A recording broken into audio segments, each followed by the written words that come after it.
Hello, you. It's me.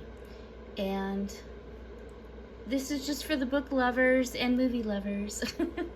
If that is you, hopefully someone will watch this video. Anyway, I have always been a fan of John Kennedy Toole or Tooley. I'm not sure how to say his name.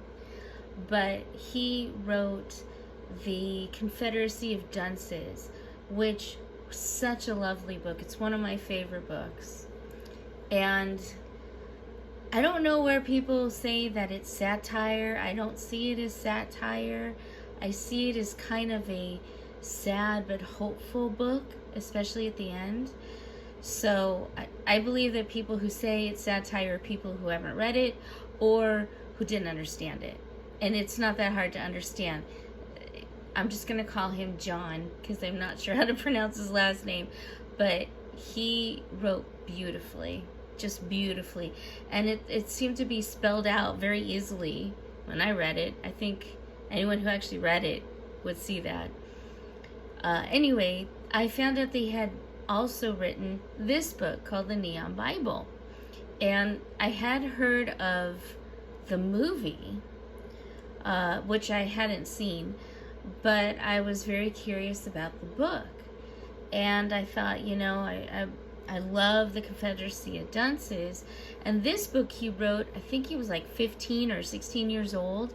So I thought, this might be really interesting. Because I know that King did that as well. He wrote some really good stories, some novels, when he was a teenager. So I thought, maybe I'll read this, since this is really the only other book that's been published under his name. So I got the book, I read it, and I loved it.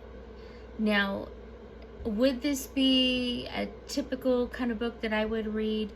No, it really wouldn't. But I wanted to read it.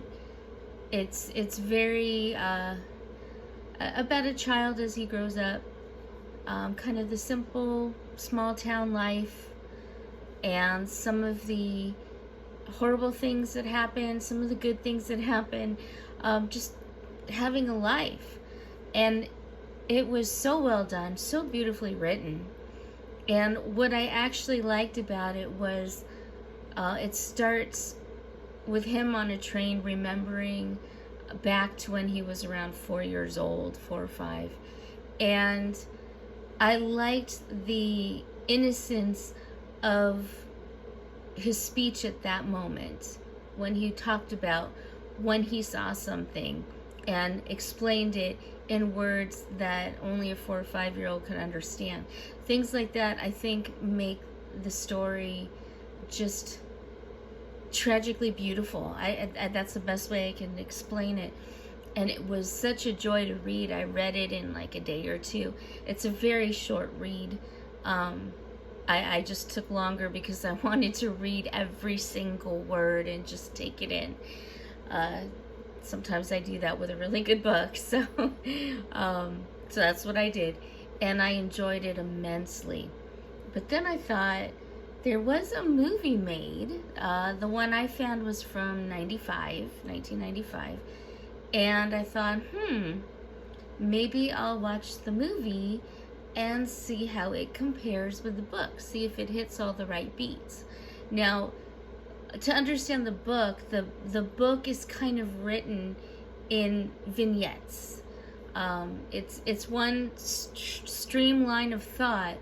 But it was, when I was 5 and these things happened. And then I got older and started school in 1st grade and these things happened. And it goes, it's like section by section. And it makes it really easy to follow. And it very much speaks of, I remember when I was a kid and then this happened when I got a little older. It was just so well written. It was really good. I recommend it highly. So I thought, having it been written in this way and not being a very long book, I think it's like 162 pages for the whole book, I would think that it would be very easily translated into a movie, very easily, because it's written in short vignettes like a movie is. And so I just thought, oh, well, let's see what it's like. And so I watched the movie. It's free on Tubi.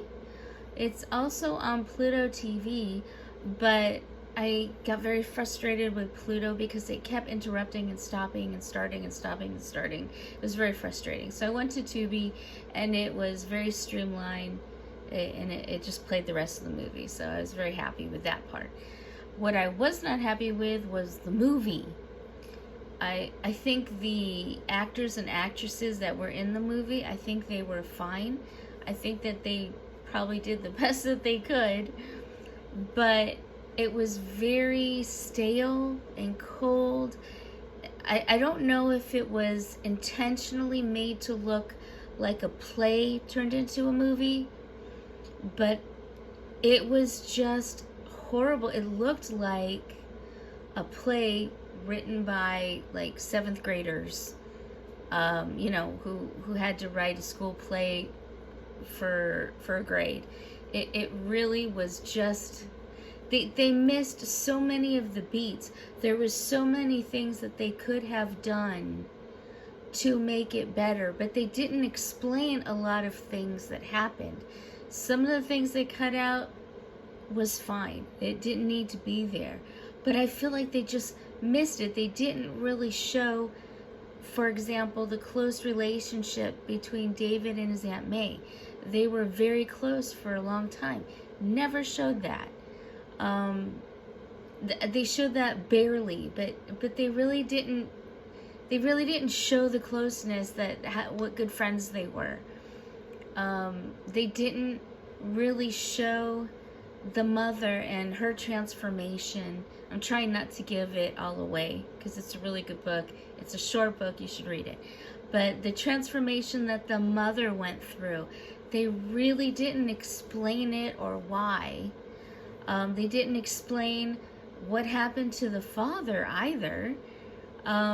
It just barely touched on it. It was, they took all the things that made the book so profound and beautiful and tragic, and just made a mockery of it. They mixed things up. They put things where they didn't belong. They really just missed the boat on it, and it was frustrating. They spent like it felt like 10 minutes at the end of the movie just watching this train, and they could have spent that 10 minutes making the movie better and more cohesive, more understandable, and just a lot better. They could have improved it immensely, and they didn't, and it was frustrating. But the book is not. The book is wonderful, and if you want to watch the movie, go ahead. I don't recommend it because it was awful and it didn't make a lot of sense, and it was just a mishmash of things. But if you want something that's cohesive and beautiful, tragically beautiful, then I would say read the book, The Neon Bible. It was an amazing book and a terrible movie, but amazing book. Anyway, that's all I gotta say.